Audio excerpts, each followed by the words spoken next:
Kakomuch komong'e kibagengeishek chebo kandoikab dinitab Islam chebo noton nebo SUPKEM ak NAMLEF kokochi kurset serikalitab emoni koker kole kaimuch koib kakwautik chenene chebo keker kele kakimuch kiregunen boisietab chepkondok en kibagengeishek chotok chebo serikali. Kosubkei ak nebo ng'echeret en kibagengeit nebo SUPKEM Hassan Olenado kokamwa kole nyolu en serikalitab emoni koker kole kaimuch koib kakwautik chebo kiborien wechetab chepkondok chebunu biikab boror kobun anan chotok chekitilen biikab emoni kobun aisurut anan revenue collection.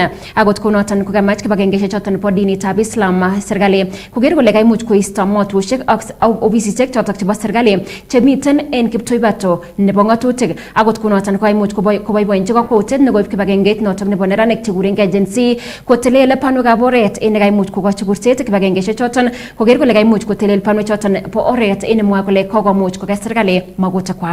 What began as a perfectly legitimate protest against burdensome, unfair and unjust fiscal policy through the Finance Bill 2024 has catapulted into what is seemingly becoming a national crisis and an emergency. Trim down the size of your cabinet to 14. Rid your cabinet and government in general of those functionaries named in corruption, waste, fraud and abuse of public resources. Immediately reconstitute IEBC. Undertake and facilitate the audit of our public debt, enabling public participation in an inclusive, transparent, and accountable manner.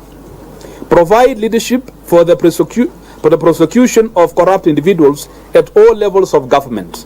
Kenyans need to see heads rolling. We are saying that actually all these unconstitutional offices that have been set up, they should be dismantled immediately. We are saying that all those refurbishments of State House and other places which are not essential should be cut down. But what we are also saying is that the JSS, which is a very important section of education, cannot be cut down. Those teachers should be employed and money should be found for them. Endless protest cannot be an end in itself. Rather, it is a means to a well-defined end which must be realistic, achievable, and within confines of the law.